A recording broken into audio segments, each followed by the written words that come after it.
ফের একবার বাংলায় নজর রাখবো। বাংলায় বিধানসভা নির্বাচন যত এগোচ্ছে ততই যেন রাজনৈতিক পারদ চড়তে শুরু করেছে পশ্চিমবঙ্গের আনাচে কানাচে। এই মুহূর্তে এসব হচ্ছে গণধর্ষণ, কারণ সাম্প্রতিক সময়ে ঘটে যাওয়া ল কলেজ প্রসঙ্গ যখন কসবার ল কলেজের ছাত্রীকে গণধর্ষণ, এবং সেই গণধর্ষণ কাণ্ডকে এবার সামনে রেখে রীতিমতো রাজনৈতিক যে দলগুলো রয়েছে, বিরোধী দলগুলো রয়েছে, প্রত্যেকটি বিরোধী দল শাসক দলের বিরুদ্ধে আঙুল তুলে সরব হয়েছে। আজকে অবশ্য কসবা থানায় পৌঁছে গিয়েছিল জাতীয় মহিলা কমিশন। তারা কসবা থানা থেকে পৌঁছে গেছেন মূল ঘটনাস্থলে, অর্থাৎ কসবা ল কলেজে পৌঁছে গিয়েছেন জাতীয় মহিলা কমিশনের সদস্যরা। কিন্তু কসবা থানার পুলিশ আধিকারিকদের সঙ্গে বাকবিতণ্ডা শুরু হয় অর্চনা মজুমদারের। জাতীয় মহিলা কমিশনের সদস্যর এবং ক্রাইম পোস্টে ছবি তোলা নিয়ে শুরু হয়েছে টানাপোড়েন। সূত্রের খবর, অবশ্য আজ তারা কথা বলতে পারেনি নির্যাতিতার পরিবারের সঙ্গেও। তবে কসবা ল কলেজে জাতীয় মহিলা কমিশনের সদস্যরা পৌঁছানোর পর পুলিশ আধিকারিকদের সঙ্গে গেটের সামনে কথাবার্তা বলতে দেখা যায় অর্চনা মজুমদারকে। ক্রাইম স্পটের ছবি তুলতে দিতে কোনো মতেই নারাজ পুলিশ। ঘটনাস্থল খতিয়ে দেখতে চায় এনসিডব্লিউ সদস্যরা। তারা জানিয়েছেন যে নিয়ম মেনে ঘটনাস্থলে ভিডিওগ্রাফি তারা করতে চান। ছবি তুলতে না পেরে ঘটনাস্থল থেকে বেরিয়ে আসেন এনসিডব্লিউর সদস্যরা। কলেজের গেটের সামনে দাঁড়িয়ে চলে রীতিমতো পুলিশ এবং জাতীয় মহিলা কমিশনের সদস্যদের একটা বাকবিতণ্ডা। শুনতে শোনাবো জাতীয় মহিলা কমিশনের সদস্য অর্চনা মজুমদার আজ কি বললেন।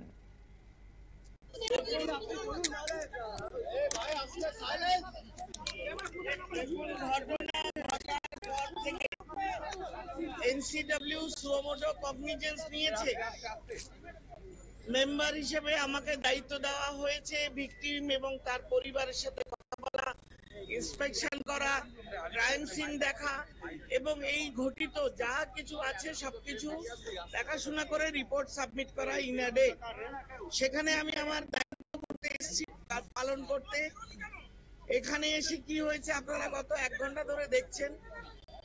এরপরে এখন শুনছি কোন সমস্ত ক্রাইম সিন থেকে, কলেজ থেকে, লিফট থেকে সমস্ত জায়গা ব্যারিকেডেড, কর্ডন, তালামারা এইগুলো হয়ে আছে। সুতরাং চোখে দেখে কিছু নতুন কিছু দেখতে পাইনি, দেখতে দেওয়া হয়নি বলতে পারি। Don't ask now. নাম্বার 2, আমি গতকাল থেকে ডিসি নর্থ তার সঙ্গে কন্ট্যাক্টে আছি। গতকাল আমি 5টা থেকে 6টার মধ্যে ভিকটিমের বাড়ি যাওয়ার কথা বলেছি। ভিকটিমের বাড়িতে যাওয়ার জন্য তার বাবার নাম্বার আমাকে দেওয়া হয়েছিল। বাবা গতকাল অন্তত 5 বার আমার সঙ্গে কথা বলেছেন। তাদের মনের মধ্যে একটা ভয় ঢোকানো হয়েছে, যেভাবে এই রাজ্যে কলেজের ভেতর, ইনস্টিটিউশনের ভেতরে রেপ, গণধর্ষণ এইসব চলছে, মার্ডার চলছে, পিতা হিসাবে এবং প্রত্যেকটি মানুষ ভীত, সন্ত্রস্ত। এবং এই কাজটার জন্য বাবাকে আজকে সকালবেলা, কাল রাত্রিবেলা তারা বললেন আমরা আমাদের 164, আমাদের মেডিকেল রিপোর্ট এবং আমরা ক্রাইম সিন সমস্ত কাজ আজকে করব। যেহেতু গতকাল কমিশনের চিঠি এসছে, পুলিশ 3 দিন বাদে হঠাৎ অত্যন্ত তৎপর হয়ে কাল রাত 12টা অবধি এই কাজগুলো করেছে এবং যাতে আমরা ভিকটিমের সাথে না বসতে পারি সে বন্দোবস্ত করেছে। এখন বহু কষ্টে, বহু লড়াই, চিনি চাপাটির পরে এই রাজ্যে এই ঘটনাস্থলে শুধুমাত্র ঢুকলাম এবং ক্যামেরা লাগানো আছে, সেটা নতুন করে লাগানো হয়েছে ঘটনার পরে। আগে 4টে ক্যামেরা ছিল, এখন 12টা ক্যামেরা লাগানো হয়েছে এই ঘটনা গ্যাং রেপের পরে। সেইটা আছে, কোনো দ্বিতীয় প্রাণী নেই পুলিশ ছাড়া। একজন নতুন সিকিউরিটি গার্ড যিনি কিছুই জানেন না, তাকে সামনে দাঁড় করানো হয়েছে, বাকি কেউ নেই। ওপর থেকে নিচ অব্দি সমস্ত তালা বন্ধ। আমি স্পটে এসে ঘুরে গেলাম যে এটা স্পট, এখানে আমি এসেছিলাম না। আমি ক্রাইম সিনে ঢুকতে পেরেছি না, আমি ওদের কমান্ড রুমে ঢুকতে পেরেছি না, আমি কলেজের ওপর দেখতে পেরেছি না বাইরে দেখতে পেরেছি। আপনি একটু বলতে দিন। এই অবধি ঠিক আছে। এরপরে যখন ভিকটিমকে দেখতে যাওয়ার কথা হয়েছে, ডেপুটি কমিশনার ম্যাডামের কথা শুনুন। তিনি বলছেন গতকাল রাত্রি 12টা অবধি আমার সাথে ছিল, আমরা ওকে প্রোটেকশন বলেছি, উনি প্রোটেকশন নেই, উনি বাড়িতে নেই, তালা বন্ধ আছে, পুলিশ জানে না কোথায় আছে। এই পয়েন্টটা রাখুন, পুলিশ ইজ কাস্টোডিয়ান। একটা গ্যাং রেপের পরে পুলিশের দায়িত্বে, পুলিশের প্রহরায়, পুলিশ তাকে নিরাপত্তায় রেখেছে। কমিশনের কাছে বলা হচ্ছে যে সে কোথায় আছে পুলিশ জানে না। ডিসি সাউথ, যিনি এই কেসের সম্পূর্ণ নোডাল অফিসার দায়িত্বে, তিনি বলছেন আমাকে। এরপরে বলতে পারেন পশ্চিমবঙ্গের আইন শৃঙ্খলা কোথায়, মেয়েরা কোথায় যাবে? এর জন্য কমিশন এসে শাটেল ককের মতো ডান দিক বাদিক ঘুরছে, এবং তারপরে বলা হচ্ছে যে কোথায় আছে আমরা জানি না। It is very as clear as water.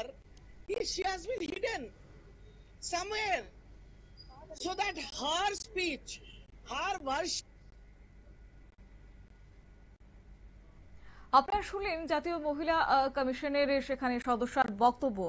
সাম্প্রতিক সময়ে পশ্চিমবঙ্গে ঘটে যাওয়া আর্জিকর কাণ্ড, যে কাণ্ডে এবার বিচার এখনো পাননি, যথোপযুক্ত বিচার এখনো পাননি নির্যাতিতার পরিবার, কিন্তু সেই জায়গায় দাঁড়িয়ে পশ্চিমবঙ্গের মাটিতে পুনরায় একইভাবে এই গণধর্ষণ কাণ্ড এবং ল কলেজের সেই ছাত্রীকে গণধর্ষণের অভিযোগে রীতিমতো এবার উত্তাল হয়ে পড়েছে রাজনীতির বিভিন্ন আনাচে কানাচে। কিন্তু এই গুঞ্জন এবার সৃষ্টি হচ্ছে, ভোট যত এগোচ্ছে ততই যেন উত্তপ্ত হয়ে উঠছে পশ্চিমবঙ্গ। অবশ্য আজকে জাতীয় মহিলা নির্বাচন কমিশনের সদস্য তারা গেছেন সেখানে এবং তারা বললেন যথারীতি যে ভিকটিমের সঙ্গে তারা কথা বলতে চান, কিন্তু পুলিশ সেখানে রীতিমতো বাধা দান করেছে, উল্টো সুরে হেঁটেছে পুলিশ। কিন্তু তার পেছনে কি কারণ রয়েছে? এইভাবেই কি দিনের পর দিন নির্যাতিত হতে থাকবে বাংলার মেয়েরা? এই প্রশ্ন কিন্তু আছে তুল্য জাতীয় মহিলা কমিশনের পক্ষ থেকে। তবে এই প্রসঙ্গে আজকে পুলিশ কি জানিয়েছেন, তাদেরই বা কি মত রয়েছে, শুনুন।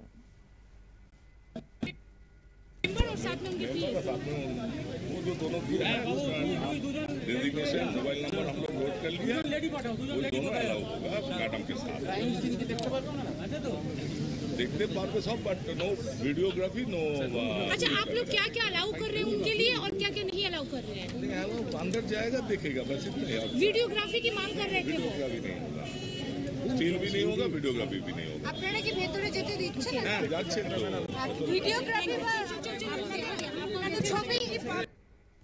আপনারা শুনলেন পুলিশ কিন্তু রীতিমতো এড়িয়ে যাওয়ারই চেষ্টা করেছেন। জাতীয় মহিলা কমিশনের পক্ষ থেকে যখন তারা যান ভিডিওগ্রাফি করার জন্য, যথারীতি তাদেরকে বাধা দান করা হয়। এছাড়াও তারা বলেন যে এনসিডব্লিউ সদস্যদের ক্রাইম সিনে ঢুকতে দেওয়া হয়নি এবং সব তালা মারা বলে তাদেরকে জানিয়ে দেওয়া হয় পুলিশের পক্ষ থেকে। এবং একই সঙ্গে তারা বলেন নির্যাতিতা এখন কোথায় রয়েছে তারা নাকি পুলিশই নাকি সেটা জানেন না। অবাক করার বিষয়, নির্যাতিতাকে লুকিয়ে রাখা হয়েছে, পুলিশ জানে না নির্যাতিতা কোথায়, ভাবতেই অবাক লাগছে যেন। যাই হোক, এই প্রসঙ্গে যাওয়ার চেষ্টা করব। আমাদের সঙ্গে যুক্ত হয়ে গেছে প্রতিনিধি পশ্চিমবঙ্গ থেকে শান্তনু পান। শান্তনু, সাম্প্রতিক সময়ে আরজিকর কাণ্ড, এবার সেক্ষেত্রে ল কলেজে একজন ছাত্রীকে গণধর্ষণ, তাও আবার পুলিশ সেখানে বলছেন যে নির্যাতিতা কোথায় তারা নিজেরাই জানেন না। এইভাবে কি ধামাচাপা দেওয়ার চেষ্টা করছে পুলিশ প্রশাসন, কি বলবে? একেবারে, কারণ পশ্চিমবঙ্গে এই ধরনের ঘটনা কোনো নতুন নয়। এর আগেও আমরা দেখেছি আরজি করে যখন ছাত্রীর রহস্যজনক ভাবে ধর্ষণ এবং মৃত্যুর ঘটনা ঘটেছিল, তখনও কিন্তু বিভিন্ন অছিলাই বিষয়টিকে এড়িয়ে যাওয়ার চেষ্টা করেছিল। তবে তারপরেও কিন্তু পশ্চিমবঙ্গের সাধারণ মানুষ একেবারে রাত দখল করেছিল, মহিলারাও রাস্তায় নেমে রাত দখল করেছিলেন। কিন্তু তার এক বছর যেতে না যেতেই আবারও একই ধরনের ঘটনা। এক্ষেত্রে কোথায় না আইন কলেজ, যেখানে মানুষ বাঁচার জন্য, তার নিজের অধিকার বুঝে নেওয়ার জন্য সেই ভারতবর্ষের আইনটাকে বুঝে নিতে চাই, সেই ছাত্রী কিনা আজকে কলেজের মধ্যে গণধর্ষণ হচ্ছে। কার দ্বারা? না সেই কলেজেরই প্রাক্তনী তথা এবং এখন বর্তমানে সেই কলেজের তিনি স্টাফ। স্বাভাবিকভাবে প্রশ্ন উঠছে যে এই ধরনের ঘটনা ঘটে যাওয়ার পরেও যখন জাতীয় মহিলা কমিশনের পক্ষ থেকে প্রতিনিধি দল এসে পৌঁছায়, কলেজে গিয়ে দেখা করতে চায়, সেক্ষেত্রে পুলিশ কিন্তু তাদেরকে কোনোভাবেই প্রথমে ঢুকতে দিতে চাইছিলেন না, কারণ তারা যেটা বলছিলেন যে মহিলা কমিশনের যিনি সদস্য রয়েছেন অর্চনা মজুমদার, তিনি যারা জানাচ্ছিলেন যে তিনি তো দিল্লি থেকে এসেছেন, পাশাপাশি পুরো ঘটনা কি হয়েছে সেখানকার ছবি তিনি তুলবেন। পুলিশ কোনো মতেই ছবি তুলতে দিতে রাজি হচ্ছিলেন না এবং ঘটনার যেখানে স্থল সেখানে যেতে দিতে রাজি হচ্ছিলেন না। অবশেষে দীর্ঘক্ষণ ধরে বচসা চলল পুলিশের নীতি মর্যাদা অফিসাররা আছেন তাদের সাথে কথা হয়।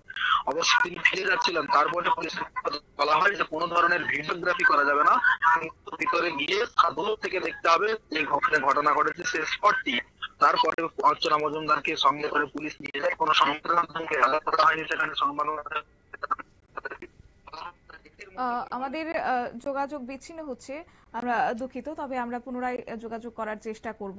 কিন্তু সেক্ষেত্রে একজন বাংলার মুখ্যমন্ত্রী, তিনিও একজন নারী, সেই জায়গা থেকে নারীদেরই নির্যাতন হচ্ছে ওনার রাজ্যে, তা নিয়ে কিন্তু রীতিমতো একটা নিন্দার ঝড় উঠতে শুরু করেছে সর্বত্র মহল থেকে। যাব পুনরায়, আমাদের সঙ্গে যুক্ত হয়ে গেছে প্রতিনিধি শান্তনু পান। শান্তনু, যেমনটা বলছিলে আমরা দেখলাম যে দীর্ঘক্ষণ কিন্তু পুলিশের সাথে বচসা হয় অর্চনা মজুমদারের, যিনি জাতীয় মহিলা কমিশনের সদস্য এসেছিলেন। তারপরে পুলিশ রাজি হয়েছিল শর্ত সাপেক্ষে কোনো ধরনের কোনো ভিডিওগ্রাফি করতে পারবে না, কোনো মোবাইল ব্যবহার করতে পারবেন না, এবং যেখানে ঘটনা ঘটেছে তার থেকে প্রায় 50 ফুট দূরত্বে থেকে সম্পূর্ণ যে ঘটনাস্থল সেটি প্রত্যক্ষ করতে হবে। অর্চনা মজুমদার সহ তার সঙ্গে যারা প্রতিনিধি ছিলেন, পুলিশ তাদেরকে কর্ডন করে ভিতরে নিয়ে যায়। সংবাদ মাধ্যমকে কার্যত সেখানে অ্যালাউ করা হয় না, এবং সেখান থেকে বেরিয়ে আসার পর অর্চনা মজুমদার যেটা জানিয়েছেন যে সমস্ত ঘটনা তিনি দেখেছেন এবং তারপরে তিনি নির্যাতিতার সাথে দেখা করতে যান। সেক্ষেত্রে পুলিশ বলে যে নির্যাতিতা এখন কোথায় রয়েছে তারা জানেন না। কার্যত হতবাক করে দেওয়ার মতো একটি বিষয়, কারণ যেখানে নির্যাতিতাকে সুরক্ষা দেওয়ার দায়িত্ব পুলিশের, সেখানে পুলিশ বলছে যে নির্যাতিতা কোথায় রয়েছে তারা জানেন না। অর্থাৎ বোঝা যাচ্ছে যে এখান থেকে যে নির্যাতিতার সাথে যদি এই জাতীয় মানবাধিকার কমিশন বা মহিলা কমিশন যারা প্রতিনিধি এসেছেন তারা যদি দেখা করেন, সেক্ষেত্রে কোথাও কি সত্যি এটা বেড়ে যেতে পারে এরকম কোনো তাদের একটা ধারণা রয়েছে বা ভয় রয়েছে, যার জন্য কিন্তু তারা দেখা করতে দিচ্ছেন না।